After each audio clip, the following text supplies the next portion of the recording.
મારી આપ સૌને નમ્ર વિનંતી છે, આમના માધ્યમથી મારા ખાસ મિત્ર છે, હંમેશા ટેક્સટાઇલ માટે અને દરેક સેગમેન્ટ માટે એ અવેરનેસ માટે હંમેશા વિડીયો બનાવતા હોય છે. પણ આજે હું એટલું કહી શકું કે આ જે આજની રીલ છે એ બધા માટે એટલી ફળદાયી નીવડવાની છે, કેમ કે આપણે ઉદ્યોગને કેવી રીતે, આજે માનો કે સુરત 6.5 કરોડ મીટર કાપડ બનાવતું હોય, પણ તમે ડોમેસ્ટિક ક્યાં સુધી લડાઈ કરવાના છે? બહાર ગ્લોબલી તમે ક્યાં કેવી રીતે નથી જવાના? તો ગ્લોબલમાં જ્યાં જ્યાં જે માર્કેટો છે એના સેમ્પલિંગ હોવા જોઈએ, એની R&D હોવી જોઈએ, અને ત્યાં જઈને આપણું જે માર્કેટ છે શોધવું જોઈએ કે માત્ર 2-5 રૂપિયામાં નહીં પણ 50 રૂપિયા આપણે કેવી રીતે કમાઈએ, અને આપણો દેશમાં વધારે મૂડી કેવી રીતે આવે, આત્મનિર્ભર કેવી રીતે બને.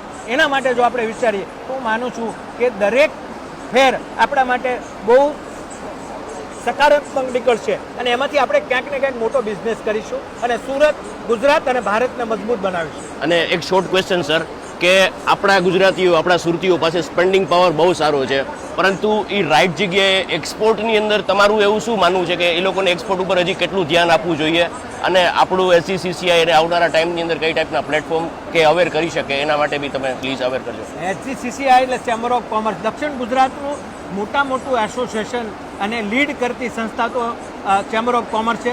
150 જેટલી એસોસિએશનોમાં રન કરી રહ્યા છે, કામ કરી રહ્યા છે. એના ઉપર લીડ કરતી હોય ઉમરગામથી લઈને ભરૂચ સુધી તો એ ચેમ્બર ઓફ કોમર્સ છે. અને ચેમ્બર ઓફ કોમર્સ હંમેશા એક્સપોને લઈને અવેરનેસ કરતી હોય છે. અમારા 15 એક્સપો સાલાના 1 વર્ષની અંદર એક્ઝિબિશન થતા હોય છે, અને એ એક્સપોની અંદર અમે નવી વેરાયટીઓ, નવા સેગમેન્ટ, નવી ટેકનોલોજીને આમાં આમંત્રિત કરતા હોય. બહારના બાયર્સો પણ આવતા હોય છે.